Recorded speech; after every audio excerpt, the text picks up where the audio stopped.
ici Pierre Séry des éditions Kotoji. Je reviens enfin vers vous avec des nouvelles. Je crois que ça fait un moment qu'il y avait du monde qui est en attente. Je répondais aux différents messages que je recevais en message privé, mais voilà, bon, on peut pas dire que je sois le meilleur pour répondre dans les temps sur des sujets, de donner des nouvelles, communiquer tout simplement. Donc maintenant que certaines choses sont arrivées au bout, ça me permet de reprendre contact avec vous, de reprendre un peu plus de temps. Tout d'abord, j'espère que tout le monde va bien en cette période un peu compliquée. Et c'est sans doute une question que vous vous posez, on va essayer d'y répondre aujourd'hui. Alors, première chose, qu'est-ce qui s'est passé? C'est que entre le crowdfunding et maintenant, on a déménagé. En fait, la pépinière d'entreprise dans laquelle on était précédemment va être rasée. Donc du coup, on nous demandait de trouver de nouveaux locaux, ce qui nous permettait de rebondir sur une nouvelle opportunité, puisqu'on a été accepté dans une pépinière culturelle à côté de chez moi, à 9 minutes exactement de chez moi. Du coup, où je paye un loyer qui est misérable. Disons-le très ouvertement, 3 € par mois, voilà, contre plusieurs centaines avant. Donc ça fait déjà, ça soulage beaucoup au niveau des finances. Et avec le confinement, le déménagement a été un peu retardé, donc je me suis retrouvé avec mon garage qui était rempli de bouquins, etc. Enfin, ma femme était ravie. Voilà, donc du coup, ça y est, post-confinement, on a réussi à revenir, à finir ce qu'on avait à finir en termes de déménagement, et je vous montrerai tout à l'heure un peu à quoi ça ressemble. Donc on a des nouvelles un peu du bouquin Kotoji Story qui aurait dû sortir là au mois de mai. Alors je vous cache pas que le confinement a été assez compliqué en fait pour travailler sur ce bouquin. Pourquoi? Parce que déjà je télétravaillais du coup avec mon autre activité au CNRS d'une part, et d'autre part, alors cette activité au CNRS qui est quand même déjà très prenante à la base, en télétravail c'était encore plus. J'ai jamais autant travaillé honnêtement. Et d'autant plus que quand on a des gamins à la maison, se concentrer pendant 1 heure pour pouvoir écrire, c'est super compliqué. Parce qu'on est toujours sollicité de tous les côtés par les enfants, et voilà, donc ça c'est un peu dur. Maintenant les choses reviennent à la normale, donc en tout cas pour vous tenir au courant que j'espère finir le bouquin à la fin juin, voilà. Sachant que s'il y a des personnes qui sont un peu plus pressées de recevoir les autres contreparties, ce qu'on peut faire, c'est que je vous propose de vous transmettre les bouquins donc, qui ne sont pas Kotoji Story, voilà, en avance. Avant que Kotoji Story soit terminé, comme ça je vous enverrai Kotoji Story séparément. Voilà, c'est peut-être plus simple du coup pour ceux qui avaient peut-être prévu des choses pour pouvoir avoir un peu de lecture aussi avec nos ouvrages. Ça c'est la première chose.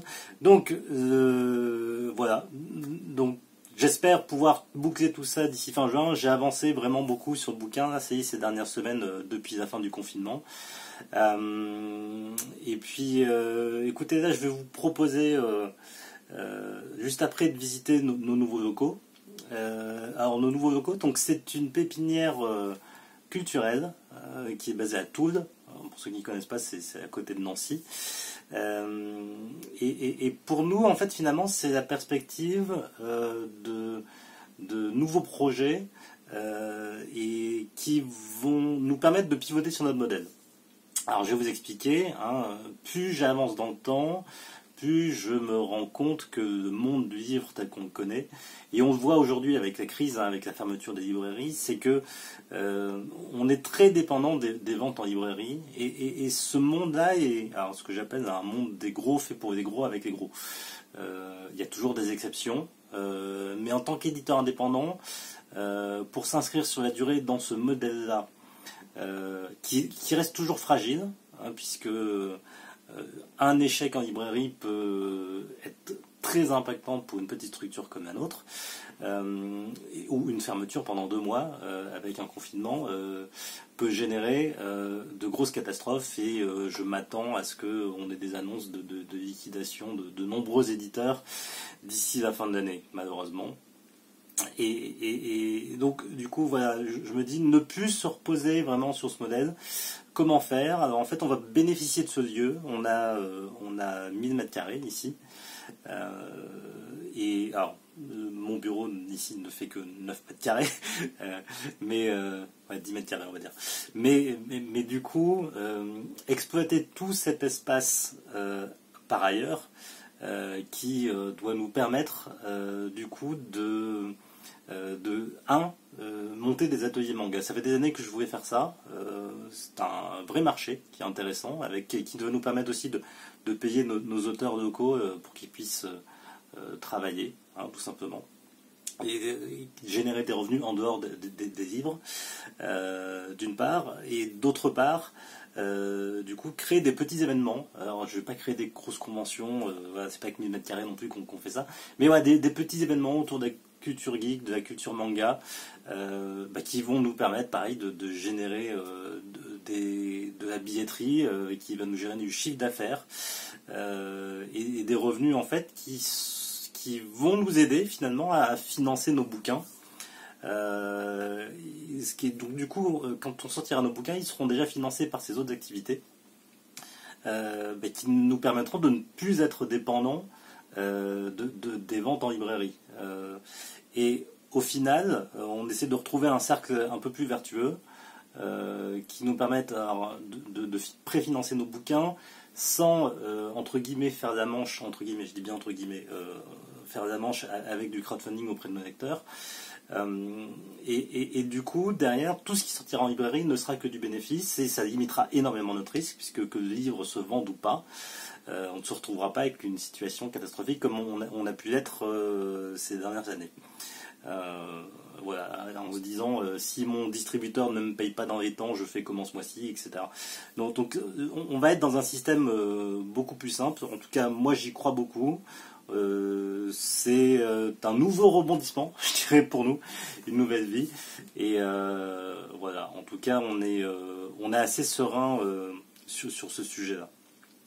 Enfin, je voudrais conclure par un dernier point, parce que c'est une question que de nombreuses personnes ont pu se poser à notre sujet, c'est est-ce que le confinement et la crise sur le coronavirus a eu un impact sur nous? Eh bien non. En fait, nous, on n'a pas été impactés. Pourquoi? Parce que ça fait 2 ans qu'on connaît la crise. Donc du coup, on n'avait pas de bouquin prévu en librairie depuis un petit moment. Ça fait longtemps qu'on n'avait pas de sortie. Donc au final, on s'en sort plutôt très bien. Vu qu'on n'était plus dépendant de tout ça, on a eu la chance aussi d'avoir des gens fidèles qui nous ont commandé des bouquins sur internet sans qu'on essaie de pousser à la vente, sachant que j'étais pas trop favorable aussi à envoyer des bouquins par la poste, avec des agents de la poste qui étaient particulièrement exposés. Puis, de toute façon, mes bouquins étaient coincés dans mon local là, et ouais, je n'y avais pas accès. Donc voilà, du coup, donc finalement, nous, on n'est pas impacté par cette crise, et je dirais même qu'elle est venue que renforcer l'idée qu'on était sur la bonne voie, en tout cas j'y crois toujours, pour renouveler notre modèle. Voilà. Donc je préférais vous faire une vidéo, c'est plus simple pour moi que chaque fois, sinon je réfléchis toujours trop à écrire un long texte, et des fois ça fait des textes juste illisibles pour vous expliquer notre situation. Voilà, j'espère que tout le monde va bien. En tout cas, merci encore pour votre soutien, et je vous dis à très bientôt pour de nouvelles news concernant Kotoji et notre avenir. Voilà, excellente journée. Au revoir.